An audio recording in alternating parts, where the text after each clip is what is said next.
In a cold federal courtroom, a broken man sat alone at a wooden table, his purple heart pin barely visible on his worn jacket. He had no lawyer, no family, no hope, only the scars that proved his service. The judge barely looked up from his papers, dismissing decades of sacrifice with a wave of his hand. But he didn't know that outside those heavy doors, thunder on two wheels was gathering. Before we jump back in, tell us where you're tuning in from, and if this story touches you, make sure you're subscribed, because tomorrow I've saved something extra special for you. The gavel struck the bench like a gunshot, echoing through the sterile halls of the Riverside County Federal Courthouse. The morning light filtered through tall windows, casting long shadows across the polished floor where James "Jimmy" Castellano sat hunched forward, his calloused hands gripping the edge of the defendant's table. At 52, Jimmy looked older than his years. His dark hair was streaked with premature gray, and deep lines carved around his eyes told stories of sleepless nights and endless pain. The purple heart pin on his faded denim jacket caught the light, a small reminder of the man he used to be, the soldier who had given everything for his country, Judge Harrison. Blackwood adjusted his black robes and peered down from his elevated bench with the kind of cold indifference reserved for cases he considered beneath his notice. Blackwood was a man who had never missed a meal, never slept on concrete, never felt the weight of a rifle in his hands or the terror of incoming fire. His perfectly manicured fingers drummed impatiently against his mahogany desk as he flipped through a stack of papers. Case number 47291, the court clerk. "Miss Brennan," announced in a monotone voice. "Castellano versus the Department of Veterans Affairs. Disability benefits dispute." Jimmy struggled to his feet, his right leg trembling with the effort. The shrapnel that had torn through his thigh in Fallujah 15 years ago had left him with chronic pain and a permanent limp. Some days were worse than others. Today was one of the bad ones. Judge Blackwood didn't look up. "Mr. Castellano, I see you're representing yourself again. How predictable." His voice dripped with condescension. "This is the third time you've brought this frivolous claim before my court." "Your Honor," Jimmy began, his voice hoarse but determined, "I'm not asking for charity. I'm asking for what was promised to me when I took an oath to defend this country. The VA has denied my claim for increased disability rating, despite clear evidence of Mr. Castellano." The judge's sharp tone cut through Jimmy's words like a blade. "I've reviewed your file. You're claiming your condition has worsened, yet the VA Medical Board has found no significant change in your status. Are you a doctor, Mr. Castellano?" "No, sir, but I know my own body. I can barely walk some days. I can't work." "I can't work?" Blackwood finally looked up, his eyes narrowing. "Yet here you are, walking into my courtroom under your own power. You seem quite capable to me."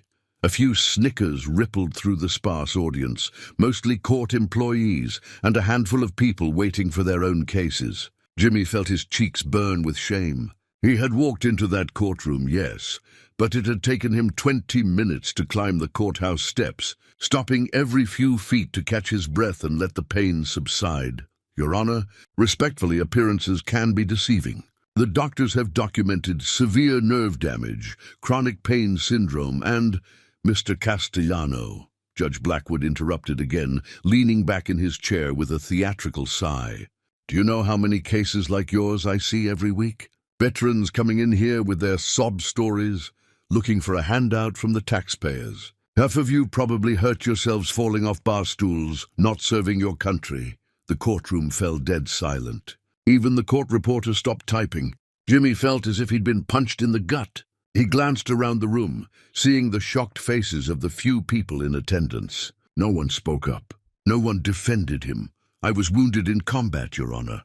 I have the medical records, the witness statements from my unit." Yes, I'm sure you do." Blackwood waved his hand dismissively. "Tell me, Mr. Castellano, what exactly did you do in the military? Were you some kind of war hero? Did you single-handedly defeat the enemy?"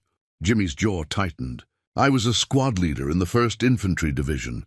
My job was to bring my men home safe." "And did you? Bring them all home safe?" The judge's tone was mocking, cruel. Jimmy's throat constricted. The faces of his fallen brothers flashed before his eyes. Tony Valdez, Mike Peterson, Danny Rodriguez. Good men who would never see their families again, never grow old, never have the chance to fight for their benefits in a cold courtroom. "No, sir," Jimmy whispered. "I didn't bring them all home." "Ah," Judge Blackwood nodded as if he'd proven a point. "So you failed in your primary duty, and now you want the American people to pay for your failure." The words hit Jimmy like shrapnel. He gripped the table so hard his knuckles went white. In the gallery behind him, he could hear someone gasp. Even Miss Brennan looked uncomfortable, shifting in her seat and avoiding eye contact. "Your Honor, that's not what happened. We were ambushed. I pulled 3 wounded men to safety before the IED went off. I stayed with them until, Mr. Castellano, please spare us the war stories. This is a courtroom, not a VFW meeting." Blackwood's voice was ice cold now. "The simple fact is that the VA, with their team of qualified medical professionals, has determined that your condition does not warrant an increase in benefits. Who am I to question their expertise based on your emotional testimony?" Jimmy felt the walls closing in around him. This wasn't supposed to happen. He had documentation, medical records, statements from his former commanding officer. But none of it seemed to matter to the man sitting behind that imposing bench. "I sacrificed everything for this country," Jimmy said, his voice cracking with emotion. "I watched my best friend die in my arms. I carry metal in my leg that will never come out. I have nightmares that keep me awake for days. All I'm asking for is fair treatment. The benefits I was promised when I raised my right hand and swore to defend the Constitution. The same Constitution that protects your right to sit on that bench." For a moment, something flickered across Judge Blackwood's face. But it wasn't compassion, it was annoyance. "Mr. Castellano, your service, whatever it may have been, does not entitle you to special treatment in my courtroom. The law is the law, regardless of your military background. The VA has made their decision based on medical evidence, not on emotional appeals or Purple Heart pins." He gestured dismissively at Jimmy's jacket. "This court cannot and will not override the determinations of qualified medical professionals based on your subjective complaints of pain and suffering." Jimmy stood there, swaying slightly, his leg throbbing with each heartbeat. Around him, the courtroom felt like it was spinning. He had fought in 2 tours of duty, survived IED explosions and firefights, held his dying friends in his arms, and somehow this felt worse than all of it. This was supposed to be his country. These were supposed to be his people. He had bled for the flag hanging in the corner of this very courtroom, and now he was being treated like a fraud, a beggar, a burden on society.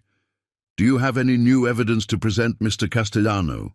Judge Blackwood asked, his tone suggesting he hoped the answer was no. Jimmy reached into his worn folder with shaking hands. "I have updated medical reports from 3 independent physicians, all confirming the progression of my injuries." "Independent physicians that you paid for out of pocket, no doubt. Doctors who make their living telling veterans what they want to hear. These are respected medical professionals with impeccable credentials. Mr. Castellano, I've heard enough. This case is a waste of the court's time and the taxpayers' money." Motion denied. "The VA's decision stands." The gavel was already rising in Judge Blackwood's hand when a low rumble began to vibrate through the courthouse walls. At first, it was so faint that most people didn't notice it. But Jimmy felt it in his bones, a deep, rhythmic thrum that seemed to come from the earth itself. The judge paused, his gavel suspended in mid-air. "What is that noise?" The rumbling grew louder, more distinct. The unmistakable sound of motorcycle engines, dozens of them, approaching the courthouse. The windows began to vibrate slightly, and even Judge Blackwood looked unsettled. "Bailiff!" he called to Officer Reynolds, who stood by the door, looking increasingly nervous. "What's going on out there?" But Jimmy knew that sound. It was a sound from his past, from his former life, when things made sense and brotherhood meant something. His heart began to race, not with anxiety this time, but with something he hadn't felt in years. Hope. The thunder was getting closer. Jimmy Castellano hadn't always been a broken man fighting for scraps in a cold courtroom. Once he had been Sergeant James Castellano, 1st Infantry Division, United States Army, a leader of men, a protector, a soldier who carried the weight of his squad's lives on his shoulders and never once wavered under the burden. The memories came flooding back as he stood there, listening to the rumble of engines outside. He remembered the day he first put on the uniform, 18 years old and filled with pride, his father's own Purple Heart from Vietnam, pinned to his chest as a blessing. "Serve with honor, mijo," his father had whispered in his ear that morning at the recruitment station. Come home with your head held high. For 12 years, Jimmy had done exactly that. 2 tours in Iraq, 1 in Afghanistan. He'd been the kind of soldier other soldiers looked up to, calm under fire, decisive in crisis, fierce in his loyalty to his men. His squad had a reputation for bringing everyone home, and Jimmy wore that reputation like armor. The squad had been tight-knit, bonded by shared danger and mutual trust. There was Tony Valdez, the wise, cracking kid from East LA who could make anyone laugh even in the worst situations. Mike Peterson, the gentle giant from Iowa who kept photos of his 3 daughters taped inside his helmet. Danny Rodriguez, barely 19 but with the heart of a lion and a gift for making friends with local children wherever they were deployed. And then there was that day in Fallujah, September 15th, 2009, a date burned into Jimmy's memory with the precision of a laser. They were on a routine patrol through a neighborhood that had been quiet for weeks. Intelligence said the area was secure. Intelligence was wrong. The IED had been hidden beneath a pile of rubble, triggered by a cell phone from 3 blocks away. The explosion flipped their Humvee like a toy, sending Jimmy's world into a spinning kaleidoscope of fire and screaming metal. When the ringing in his ears finally stopped, he found himself pinned under twisted steel, his right leg shredded and bleeding, but alive. Tony wasn't so lucky. Jimmy could see him through the smoke, 20 feet away, calling out in a voice that was getting weaker by the minute. Sarge, I can't move my legs. I can't feel anything." That's when the sniper fire started. Whoever had triggered the bomb was now picking off anyone who tried to help. Jimmy could hear the distinctive crack of an AK-47, could see the puffs of dust where the bullets hit the ground around Tony's still form. For 47 minutes, Jimmy lay there, his own blood pooling beneath him, listening to Tony's voice grow fainter and fainter. "Tell Maria I love her, Sarge. Tell her I was thinking about the wedding. Tell her I'm sorry I won't make it to the altar." Jimmy had tried to move, tried to crawl toward his fallen soldier, but his leg was mangled beyond use. Every time he shifted position, the sniper's bullets would find him, forcing him back down behind the wreckage. He was trapped, helpless, forced to watch one of his men die while he could do nothing but offer words of comfort across an impossible distance. "Stay with me, Tony. The medics are coming. You hang on, you hear me?" "That's an order!" But Tony Valdez died there in the dust of Fallujah, calling out for his fiancée, while his sergeant, the man who had promised to bring him home safe, could only listen and weep, tears of rage and helplessness. The rescue team finally arrived, suppressing the sniper and pulling Jimmy from the wreckage. They saved Mike Peterson, who had been unconscious but breathing, and Danny Rodriguez, who had somehow escaped with only a concussion and a broken arm. But Tony was gone, and with him went something essential in Jimmy's soul. The doctors at the field hospital saved Jimmy's leg, though it would never be the same. The shrapnel had severed nerves and shattered bone, leaving him with chronic pain that radiated from his thigh to his foot like lightning strikes. Physical therapy helped some, but there were days when even standing was agony. The nightmares were worse than the physical pain. Every night, he would hear Tony's voice calling out for help. Every morning, he would wake up reaching for a rifle that wasn't there, his heart pounding with the phantom sound of sniper fire. The VA psychiatrist called it survivor's guilt mixed with PTSD. Jimmy called it justice. He deserved to suffer because he had failed the most important mission of his military career. When Jimmy finally came home, he tried to rebuild his life. He got a job at a construction company, but the physical demands proved too much for his damaged leg. He tried security work, but the sounds and crowds would trigger panic attacks that left him gasping for breath in parking lots and bathroom stalls. His savings ran out. His girlfriend left, unable to understand why the confident soldier she had fallen in love with had returned as a broken stranger. His parents tried to help, but they were elderly and living on fixed incomes. Slowly, inevitably, Jimmy's world contracted to a single room in a rundown apartment building. Sustained by a meager disability check that barely covered rent and groceries, that's when he started fighting the VA. Not out of greed, but out of desperation. The monthly payment wasn't enough to cover his medication, his physical therapy, his basic needs. When he applied for an increase in his disability rating based on the worsening of his condition, he thought it would be straightforward. He had medical records, X-rays showing the progression of his injuries, statements from doctors confirming his limitations. Instead, he encountered a bureaucratic maze designed to exhaust and discourage. Forms that had to be filed in triplicate, appointments that were scheduled months in advance and then cancelled at the last minute. Medical examinations conducted by doctors who seemed more interested in finding reasons to deny his claim than in understanding his condition. The first denial came with a form letter. Based on our examination, your condition has not significantly worsened since your initial rating. Never mind that he could now barely walk a city block without stopping to rest. Never mind that his pain medication had been increased 3 times in the past 2 years.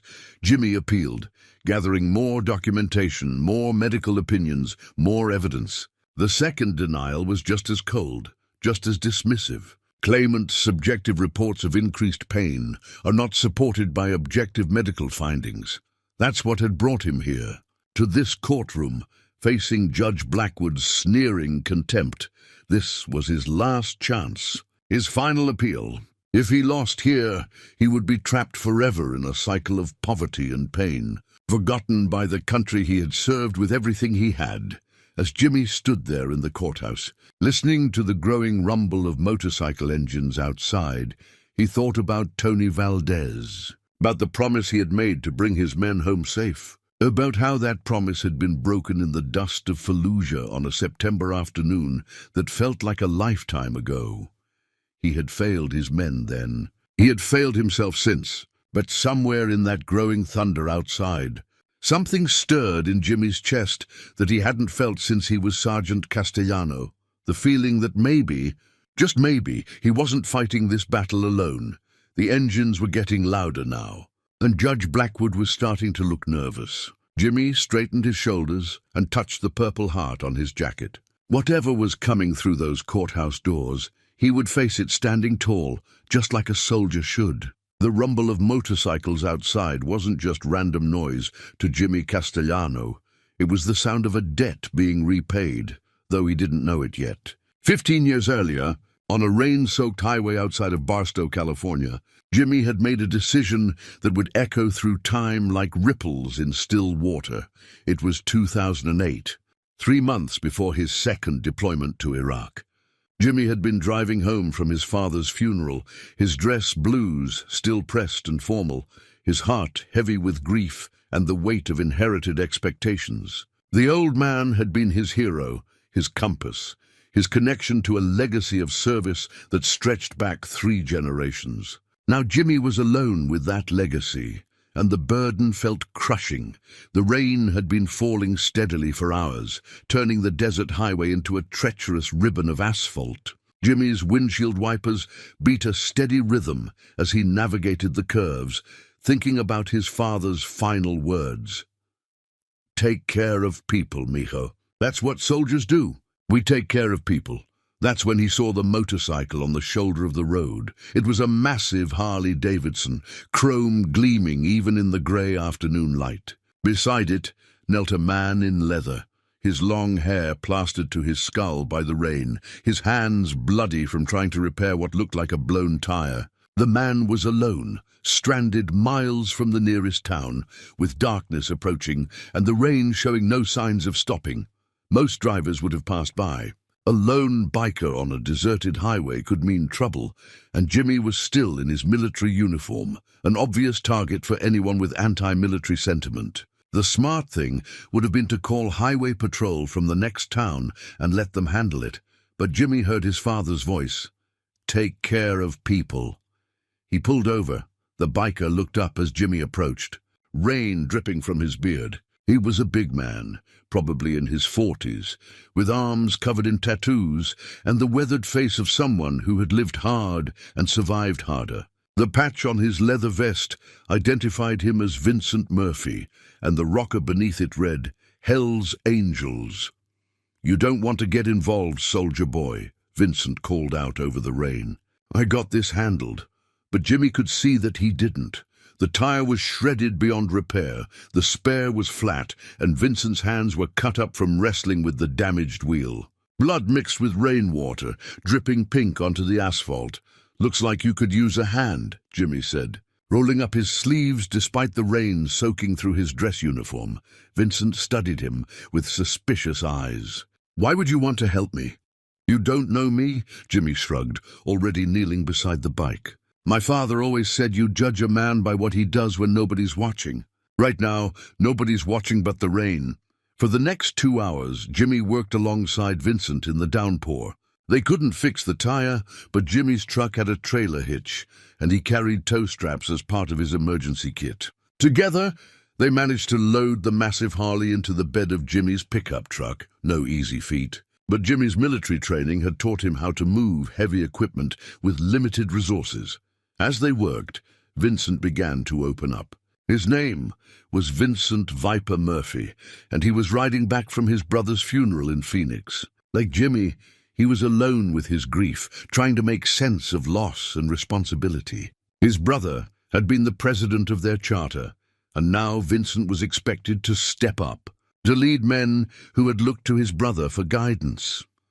"I don't know if I'm cut out for it," Vincent admitted as they secured the bike with tie-down straps. "Tommy was the smart one, the one who could keep everyone in line. Me? I'm just good at fighting and fixing engines." "Leadership isn't about being the smartest guy in the room," Jimmy replied, checking the straps one more time. "It's about caring more about your people than you do about yourself. You ride with these men, you die for them. That makes you a leader already." Jimmy drove Vincent and his bike 40 miles to the nearest motorcycle shop, refusing to accept gas money or payment for the tow straps that Vincent had cut to secure the load. When they arrived, Vincent was quiet for a long moment, standing in the parking lot as mechanics unloaded his Harley. "Why?" he finally asked. "You could have driven right past." Most people would have. Jimmy thought about his father's funeral, about the flag-draped coffin and the 21-gun salute that had echoed across the military cemetery. About legacy and duty and the way small kindnesses can echo through generations. "Because somebody helped my father once, when he was young and stupid and stranded on the side of a road in Vietnam," Jimmy said. "He never forgot it, and he taught me not to forget it either." Vincent extended his hand, and Jimmy shook it. The biker's grip was firm, honest. "Vincent Murphy. Viper to my friends. James Castellano, Jimmy." "Well, Jimmy," Viper said, "you ever need anything at all, you call me. I don't forget debts, and I don't forget friends." He pressed a worn business card into Jimmy's hand. On one side was the Hell's Angels logo. On the other was handwritten contact information. "That's my personal number. Day or night, you call me." Jimmy had tucked the card into his wallet and forgotten about it. 3 months later, he was in Iraq, focused on keeping his squad alive. The roadside encounter with Viper became just another memory, filed away with all the other small moments that make up a life. But Viper hadn't forgotten. Over the years, Vincent Murphy had built his reputation within the Hells Angels. He'd become a respected leader, just as Jimmy had predicted, not through intimidation or violence, but through loyalty and an unwavering commitment to his brothers. He'd helped members through divorces and deaths, had bailed them out of jail, had stood by them when the world turned its back, and he'd kept Jimmy's business card in his wallet for 15 years, waiting for the day when he could repay the debt. That day had come 3 weeks ago, when one of Viper's younger brothers had mentioned seeing a news article about a veteran getting railroaded by the VA system. The name in the article was James Castellano. Viper had made some calls. Within hours, he knew everything. Jimmy's service record, his injuries, his struggles with the VA, his upcoming court date. He knew about the judge's reputation for dismissing veterans' claims, about the pattern of denial and humiliation that had become standard practice in Blackwood's courtroom. Most importantly, he knew that Jimmy was fighting alone. That was about to change as the rumble of engines grew louder outside the courthouse. Viper Murphy sat astride his Harley in the parking lot, surrounded by 80 of his closest brothers. They had ridden through the night from chapters across 3 states, converging on Riverside County like a leather-clad army. The debt was about to be paid in full. The first engine cut out with a mechanical growl that seemed to shake the courthouse windows. Then another, and another, until the thunderous symphony that had been building for the past 10 minutes gradually faded to an ominous silence that somehow felt more threatening than all the noise that had preceded. Judge Harrison Blackwood sat frozen behind his bench, his gavel still raised in mid-air, his face pale beneath his judicial robes. He had been about to bring it down, to end Jimmy Castellano's case with the same dismissive finality he had shown dozens of veterans before. But now, with 80 Harley-Davidson motorcycles idling in his courthouse parking lot, the simple act of striking wood seemed impossibly complex. "Officer Reynolds," the judge called out, his voice tight with barely controlled anxiety. "What exactly is happening outside my courthouse?" The bailiff, a 20-year veteran of courthouse security, moved nervously toward the tall windows that faced the parking lot. What he saw there made his hand instinctively move toward his radio. The entire parking lot was filled with motorcycles, gleaming chrome and black leather as far as the eye could see. Riders were dismounting with practiced precision, moving with the coordinated discipline of a military unit. "Sir," Officer Reynolds said, his voice carefully neutral, "it appears to be a motorcycle club gathering." "A gathering?" Judge Blackwood's voice cracked slightly. "In my parking lot? On court property? This is completely unacceptable. Call additional security immediately." But even as he spoke, both he and Officer Reynolds knew that calling security would be useless. The Riverside County Sheriff's Department had maybe 6 deputies on duty during weekday mornings. What good would 6 deputies do against 80 Hells Angels? Jimmy Castellano remained standing at the defendant's table, but something had changed in his posture. His shoulders were straighter now, his breathing steadier. The sound of those engines had awakened something in him.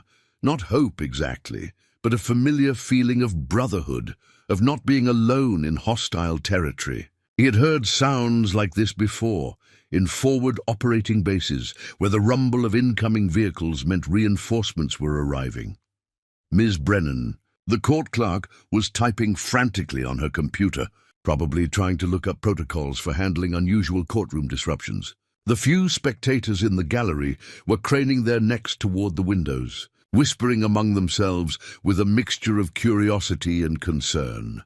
"Perhaps we should take a brief recess," suggested Mr. Hoffman, the VA's staff attorney who had been silently taking notes throughout the proceedings. He was a thin, nervous man who looked like he had never been in a fight in his life, and the prospect of 80 bikers outside was clearly making him sweat through his polyester suit.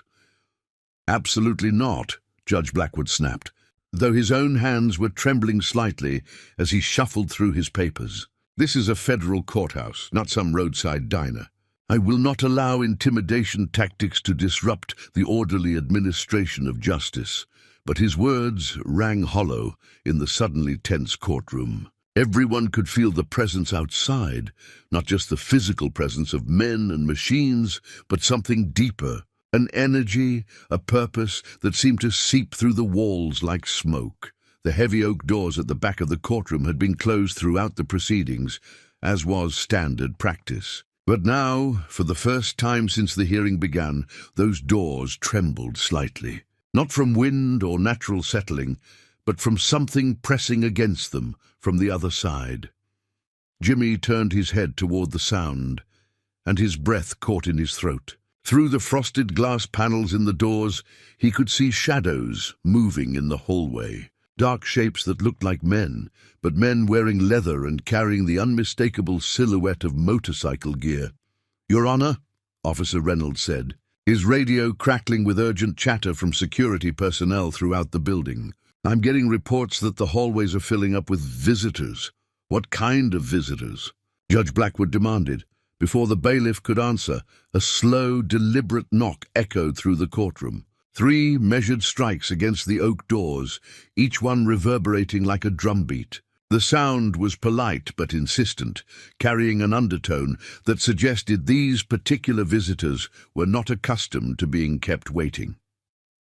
Judge Blackwood stared at the doors as if they might burst into flames. His carefully constructed world of absolute authority was crumbling around him, and he seemed paralyzed by the realization that his gavel and his robes might not be enough to protect him from whatever was gathering outside his courtroom. "Don't answer that," he whispered to Officer Reynolds. Though his words were clearly audible in the dead silence that had fallen over the room, the knock came again.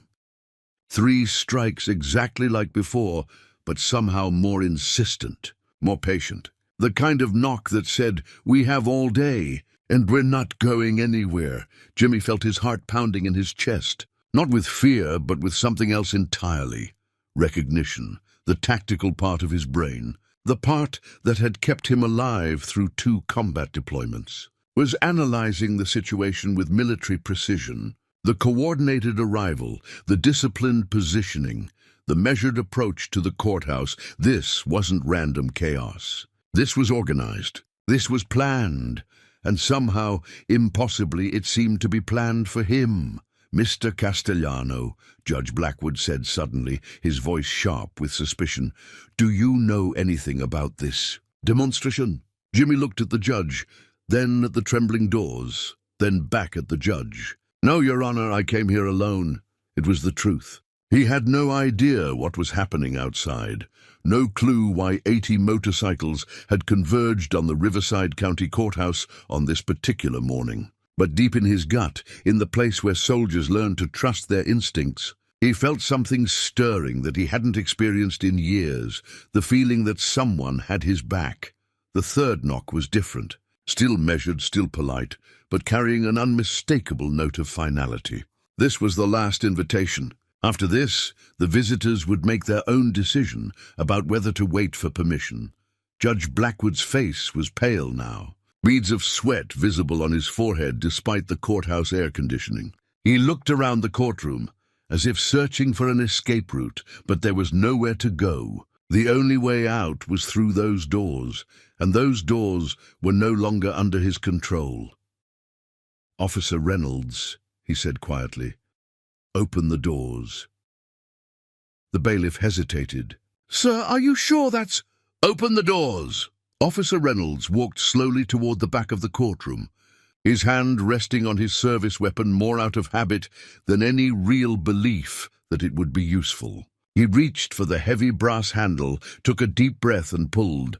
The door swung open with a whisper of hinges, and suddenly the courtroom was no longer a place of judicial isolation. It was connected to something larger, something that had been building in the parking lot and the hallways, something that had traveled hundreds of miles through the night to arrive at this moment, standing in the doorway, backlit by the fluorescent lights of the courthouse hallway, was a figure that seemed to fill the entire frame. Broad shoulders encased in black leather, graying beard, eyes that had seen hard miles and harder choices. Behind him, the hallway stretched back into shadows, filled with more leather, more chrome, More men who had answered a call that most of the world would never understand. Vincent Viper Murphy stepped into the courtroom, his boots echoing against the polished marble floor.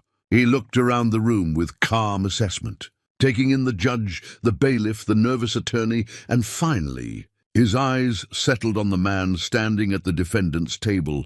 Jimmy Castellano stared back at him, and in that moment, 15 years collapsed into nothing. The rain-soaked highway, the broken motorcycle, the simple act of kindness that had seemed so small at the time, it all came flooding back. "Hello, Jimmy," Viper said quietly, his voice carrying clearly in the absolute silence of the courtroom. "Sorry we're late."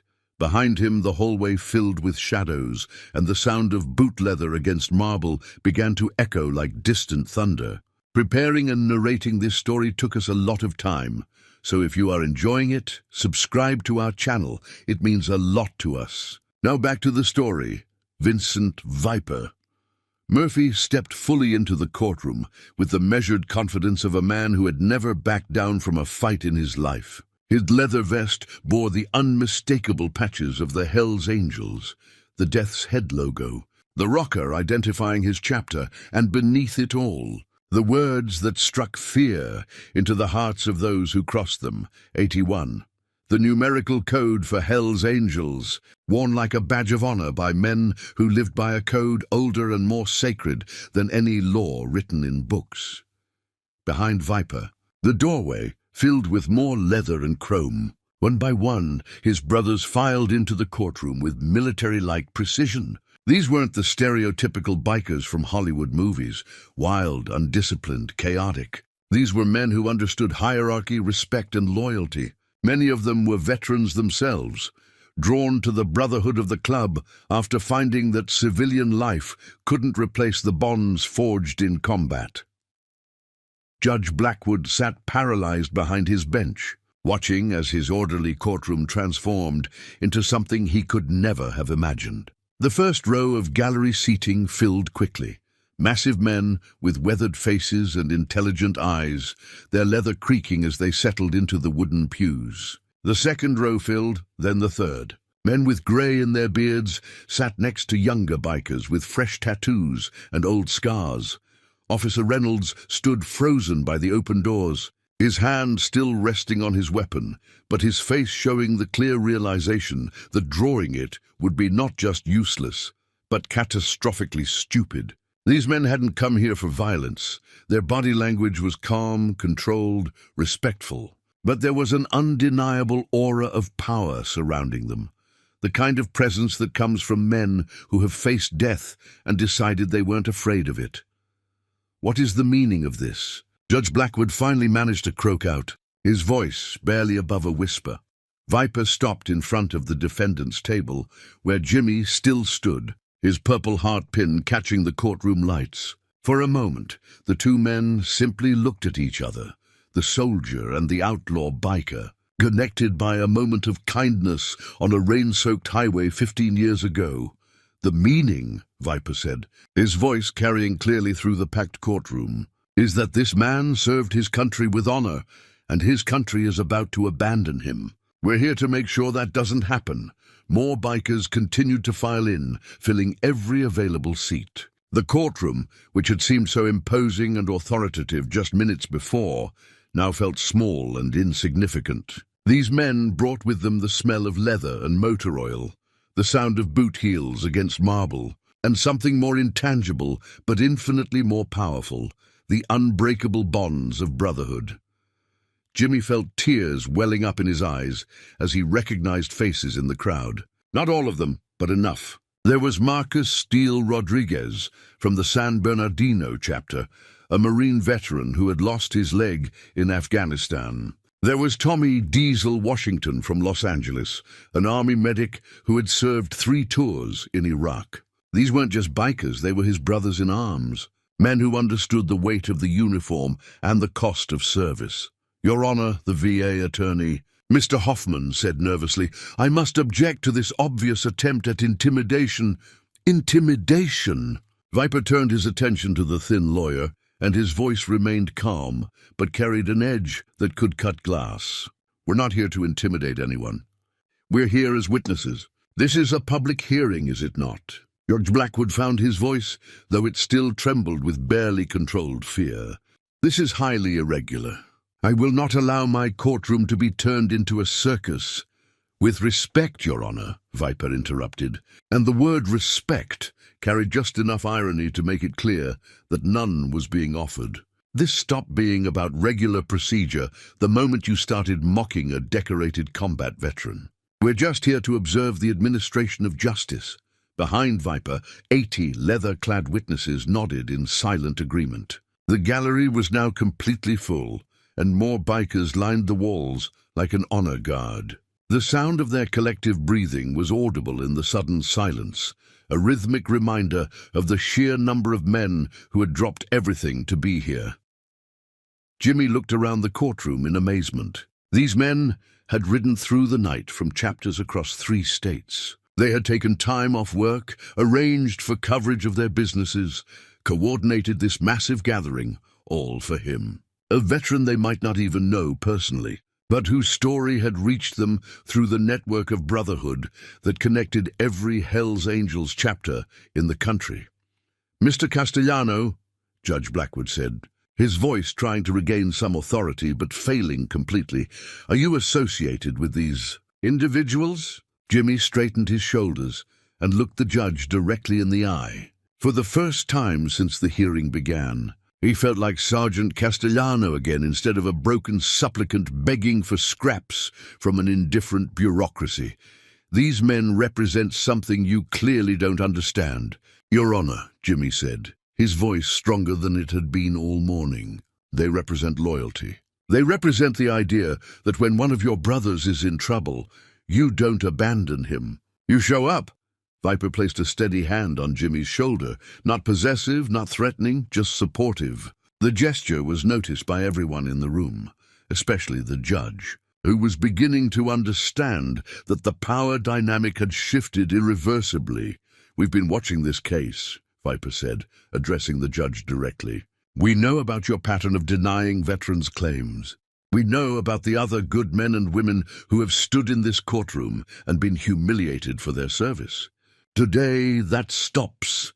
The VA attorney was frantically shuffling through his papers, clearly trying to find some legal precedent for clearing the courtroom. But Officer Reynolds hadn't moved from his position by the door, and his body language suggested he had no intention of trying to forcibly remove 80 Hell's Angels from a federal courthouse. Judge Blackwood's face had gone from pale to red to a sickly grey color. He was trapped behind his bench, facing a room full of men who clearly had no respect for his authority and no fear of his power. His gavel sat on the desk in front of him, but reaching for it now would seem pathetic and desperate.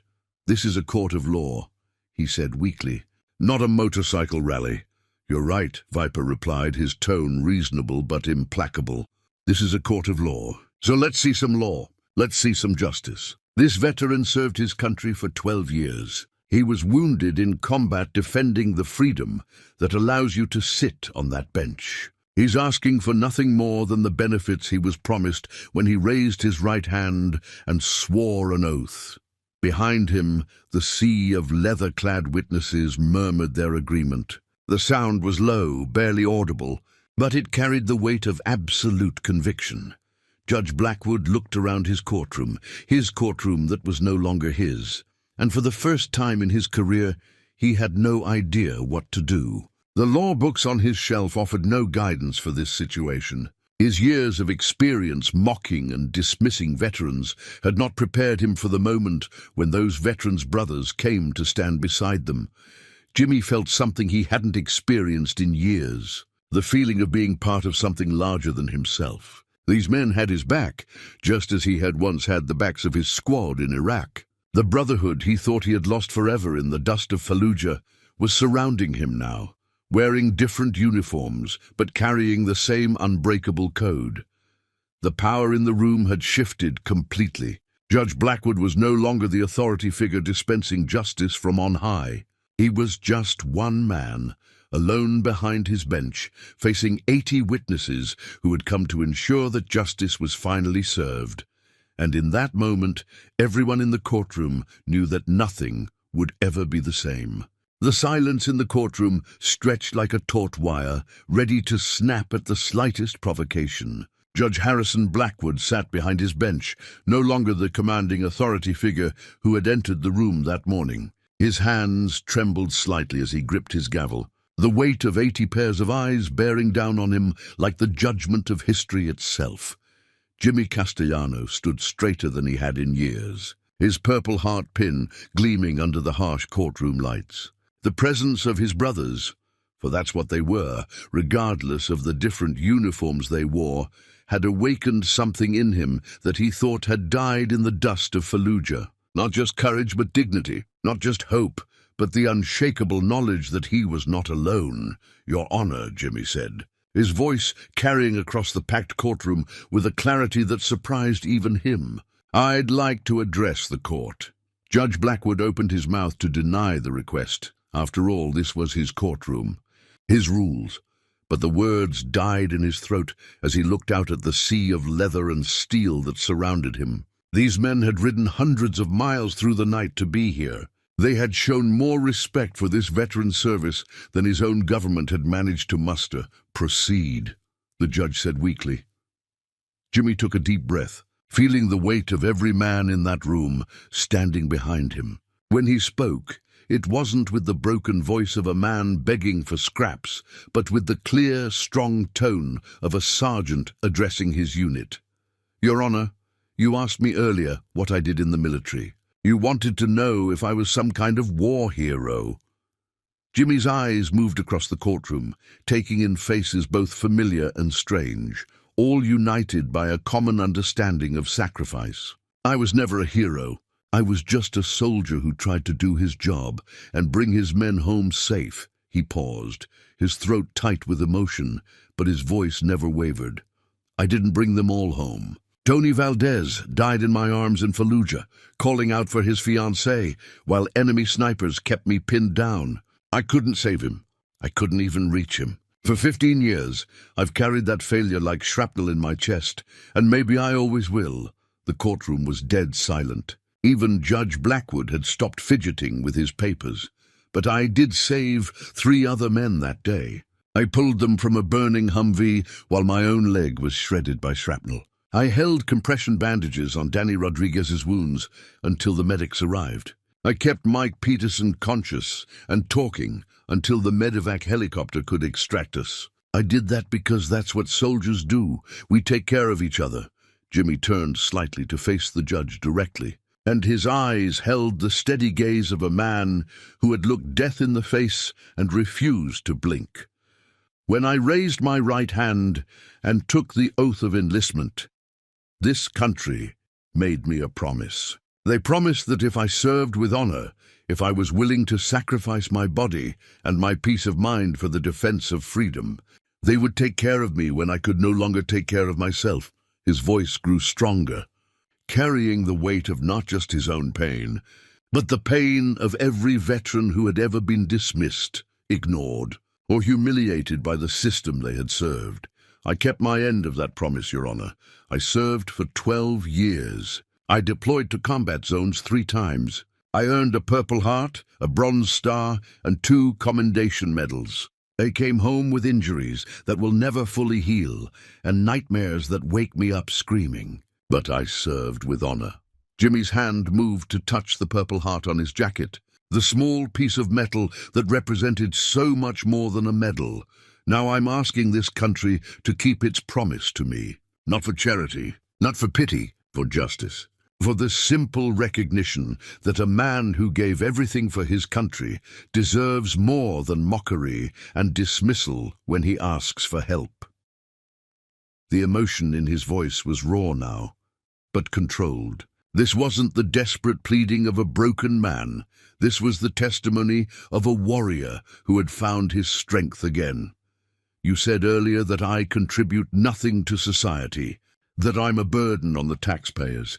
Let me tell you what I contributed, Your Honor. I contributed my youth, my health, and my peace of mind so that you could sit on that bench in freedom. I contributed my blood so that American children could sleep safely in their beds. I contributed 15 years of nightmares so that this courtroom could exist in a country where justice is supposed to mean something.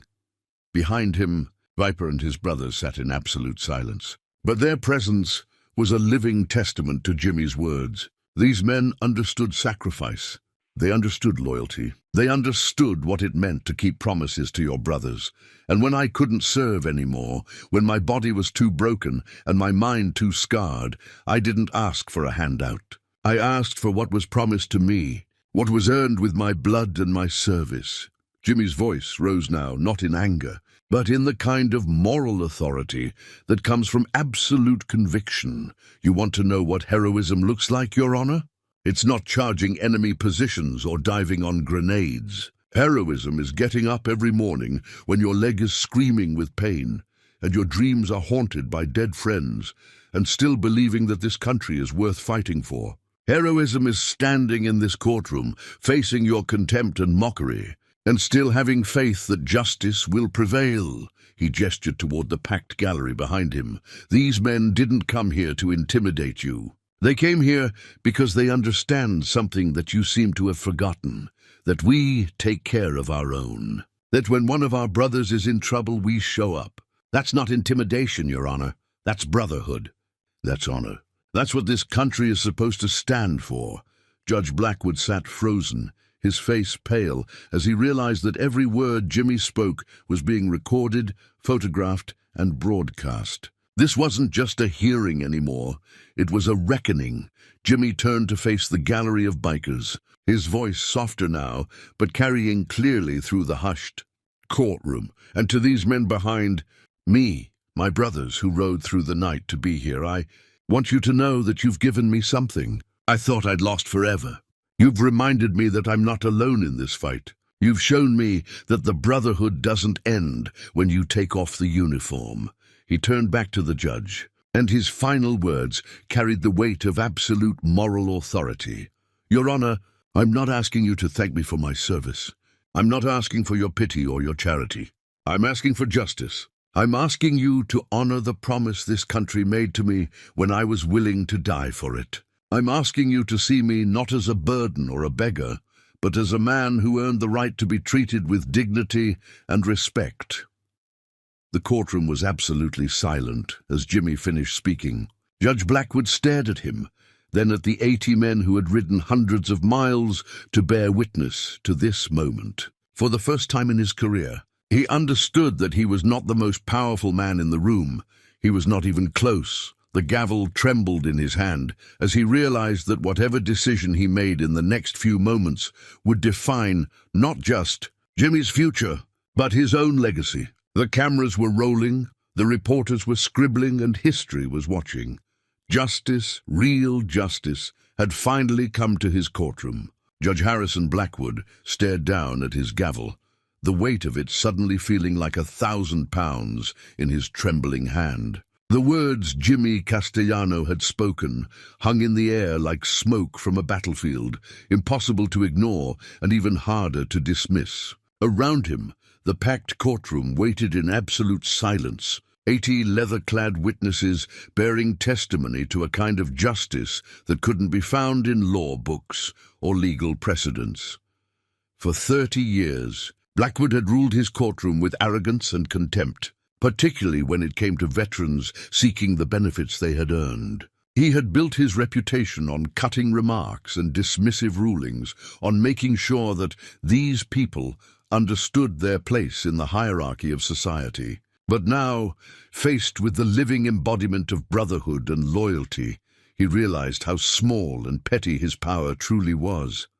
The cameras were rolling. The reporters were recording every moment. By this evening, his name would be trending on social media, his face broadcast across news networks, his words analyzed and condemned by millions of Americans who still believed in honoring those who served. There was no escape, no way to spin this moment into something other than what it was, a reckoning. Mr. Castellano, Judge Blackwood said finally, his voice barely above a whisper, the court has reviewed your case.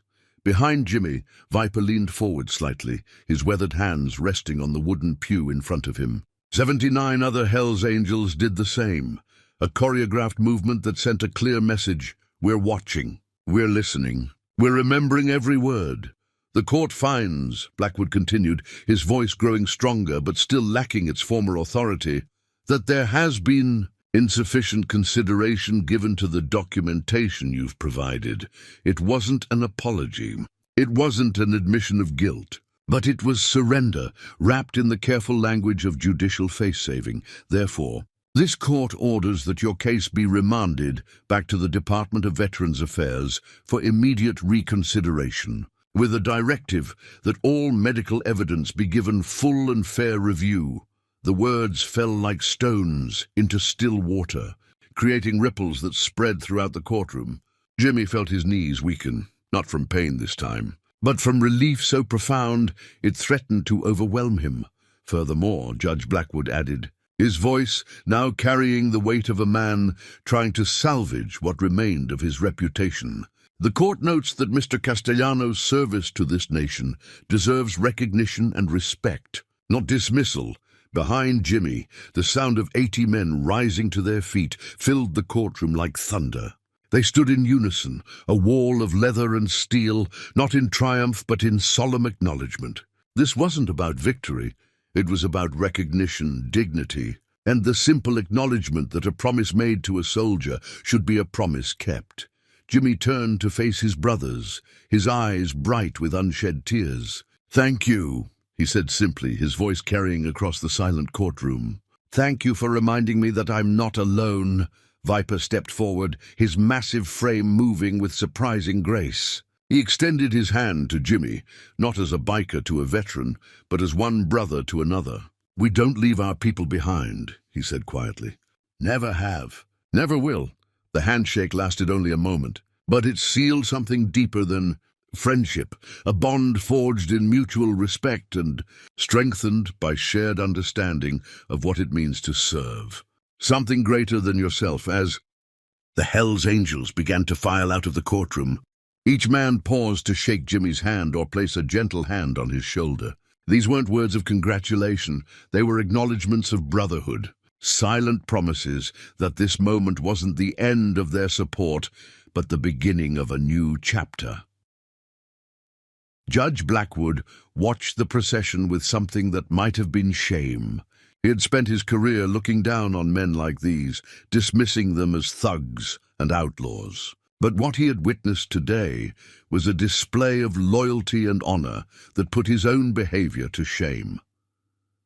Officer Reynolds stood by the door as the bikers filed past, no longer tense with the possibility of violence, but respectful of the dignity with which these men carried themselves. Many of them nodded to him as they passed, professional courtesy between men who understood the weight of responsibility, even if they wore different uniforms. Outside the courthouse, the scene was unlike anything Riverside County had ever witnessed. 80 Harley-Davidson motorcycles started their engines in perfect synchronization, the sound rolling across the parking lot like mechanical thunder.